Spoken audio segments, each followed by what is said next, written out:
Welcome back to my channel Celebuzz. Please share and subscribe and press the bell icon for new updates. All day long people walk around going through the house, and there's just this kind of love that never stops. Graceland has always been covered in mystery, talked about quietly by fans and people who knew things.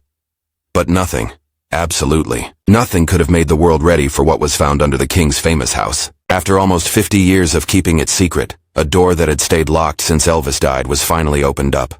This wasn't just another dusty old thing or forgotten room. It was the basement. People always said it was kept away for a good reason. What was down there wasn't just shocking. It was mind-blowing things frozen in time. Strange notes written by Elvis himself. Songs never heard, and a living, breathing person no one knew was there. This finding doesn't just change what we knew about Elvis. It breaks history completely. Because when they opened that basement door, someone was already down there. The forbidden floor. They said it was just a house, a museum, a place to remember, place where fans could stand still in time, frozen in the golden light of a legend who changed music forever. But deep under Graceland's fancy ropes and carefully cleaned displays below the jungle room, below the shining hall of gold records, something was quietly beating, untouched, left alone, kept away on purpose for almost 50 years. Since Elvis Presley died in 1977, Graceland became a special place. Millions of fans from every part of the world walked through its halls, said nice words by the gates, and left flowers at his grave. Tour guides talked about his story, about family, about the king's last days upstairs.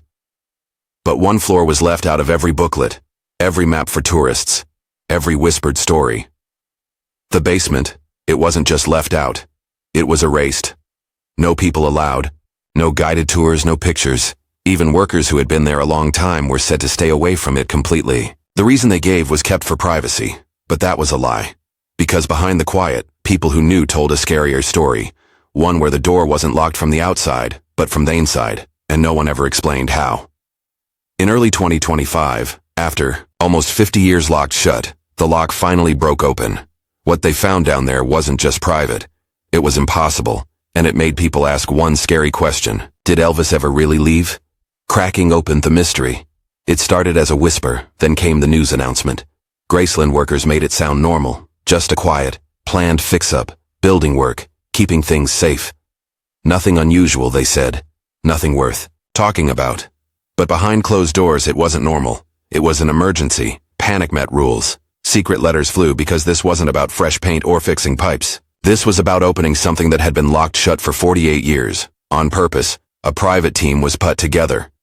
Not your usual workers. These were carefully chosen experts, history people, security guards, and people who save old papers.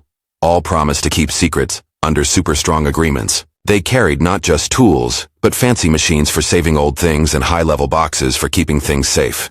Their job was to go into the basement. The one place even Elvis's most trusted close friends had quietly stayed away from since 1977. They walked up to the narrow stairs, long hidden behind a fake wall. Dust filled the air. Peeling wallpaper curled like dried leaves. Their flashlights looked through the shadows, and each step down seemed to make noise a little too loud. The air was thick, not just with old wetness, but with memory, and the quiet wasn't silent.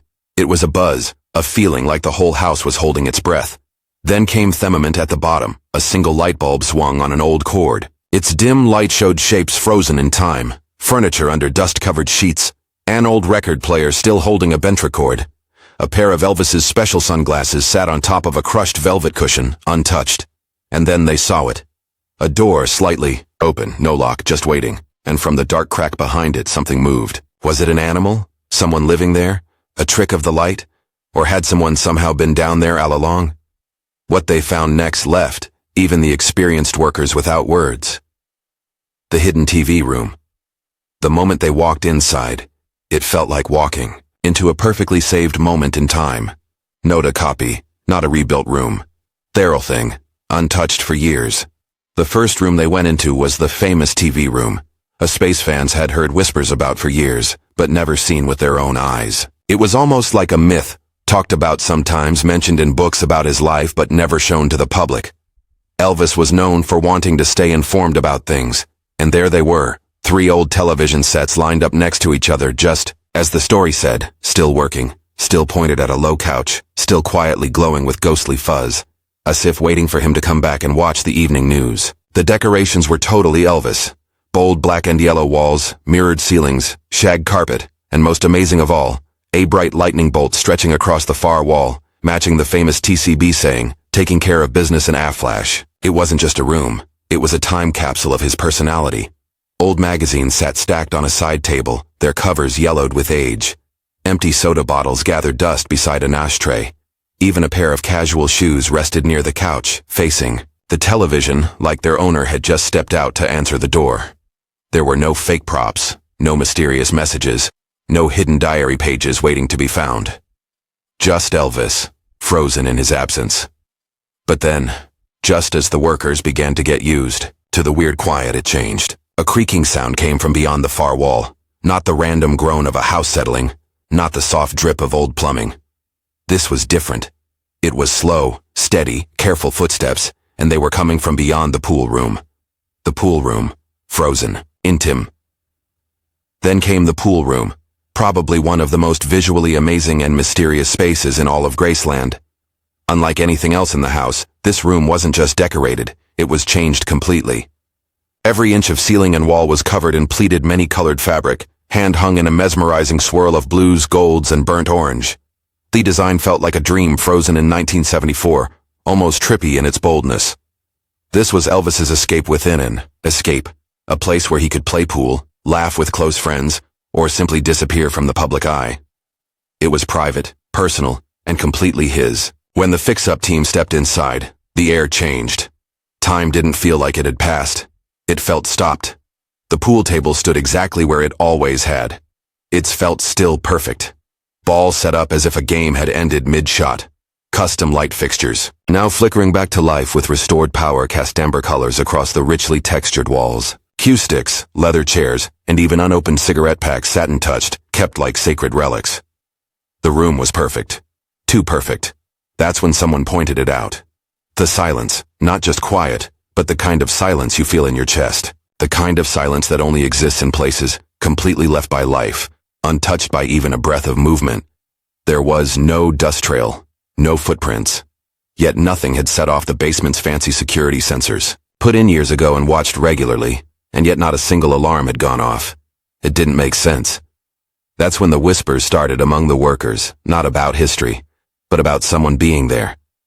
Was this room truly left alone for almost 50 years? Or had someone or something been keeping silent watch from the shadows, all along the unexpected guest? What happened next wasn't supernatural, but it was just as unsettling. There were no flickering ghosts, no ghostly whispers or cold spots, but the feeling in the room changed all the same. As the team kept doing their careful search through the pool room, looking at the walls and checking for building problems, one of the workers caught something, a movement, quick and silent, in the corner of their vision. This time it wasn't a trick of the light or an overactive imagination. It was real. No one came out from the shadows. No person stood waiting, but tucked behind a sagging curtain and a warped panel of decorative molding was something far more interesting. A passageway. It was narrow, low ceiling, handled into a space that hadn't been mentioned in any official papers. Not the Graceland tour maps, not the house's floor plans, not even the inside drawings used by maintenance workers. Longtime staff, people who had worked on the property for years, were shocked. None of them had ever seen or heard of it. At the end of the hallway was a sealed room, its entrance marked only by dust and time. Inside were dozens of storage boxes sealed with old tape and stamped with list codes dating back to the late 1970s. The air was thicker here, still watchful, and within those boxes, things long thought lost or destroyed. There were items clearly personal. Elvis's books, clothes, notes scribbled on cocktail napkins. A box of 8mm home movies, the kind families once passed down like treasures and stacked neatly to the side. A series of reel-to-reel audio recordings, each one labeled by hand, each one untouched for almost 50 years. Security and house historians were called in right away. Phones were silenced. Theoria tightened. What was on those tapes and what else might be hidden among the personal things has never been fully told, not to the press, not to the fans. But one worker, speaking without giving their name, later described what they heard on the first tape. Unexpected, close, and hauntingly personal. It didn't sound like a performance. It didn't sound like a rehearsal. It sounded like a man speaking into emptiness, trying to leave behind one last message. And it raised a question no one dared say out loud. Was Elvis trying to tell us something from beneath his own home? Elvis's confession. In the days following the basement's reopening, people who save old things began piecing together a clearer picture of what the space meant to Elvis. Records suggest he spent a lot of time down there during the final years of his life, not just to relax but to hide away. The basement wasn't just a lounge or agame room, it was a private safe place. Stacks of records, personal notes, and old audio equipment were carefully arranged, almost as if kept by Elvis himself. Among the most interesting finds were several locked cases containing handwritten journals, unopened letters, and reel-to-reel tapes labeled only with dates. Some of them just weeks before his death in August 1977. Historians believe these weren't meant for public release. They may have been Elvis's most personal recordings, thoughts, musings, or even confessions he never wanted to share. While no one has claimed that Elvis feared spying, it's long been known that he had a deep mistrust of the press, the government, and even some members of his inner circle. What's clear now is this: the basement didn't just hold collectibles. It held the private side of a man the world thought they already knew. And it's only now, almost 50 years later, that we're beginning to see the truth. The shocking tape. Word of the basement discovery spread like wildfire, first through private circles, whispered among collectors, house insiders, and music historians. But it didn't take long for the story to escape into the wider world. Graceland workers moved quickly, putting out a carefully written statement. It confirmed that a previously sealed section of the basement had been reopened as part of a bigger preservation and building review. They called it routine, standard, expected. But those who'd been inside knew better. The public was told that vintage items had been found, old electronics, period decorations, and some of Elvis's personal belongings. Some of these, the statement said, may be included in upcoming exhibits. A new attraction, perhaps. But when asked about the most sensitive finds, Elvis's handwritten journals, sealed boxes of personal letters, and most notably, their reel-to-reel audio tapes, Graceland workers offered no further comment, no timeline, no commitment, just silence. And in that silence, theories grew louder. What was really on those tapes? Were they ramblings, confessions, or carefully chosen words meant to be found years later? Was Elvis, knowing it or not, recording a goodbye? A truth only meant to be heard when the world was finally ready? So far, no full contents have been made public. Just pieces, rumors, a few mysterious leaks. And while the world waits, one thing has become totally clear. That basement wasn't just a storage space. It was a sanctuary, a hidden vault of memory, mystery, and meaning. Elvis's voice, raw, thoughtful, and unfiltered, has begun to echo out from beneath the surface, and almost 50 years later. For the first time, it's finally being heard. Now the world is watching. As news of the basement discovery spreads, a renewed wave of curiosity has swept through the Elvis community. Die-hard fans, music historians, and even doubters are now turning their attention back to Graceland, not for nostalgia, but for answers. What exactly did Elvis leave behind down there?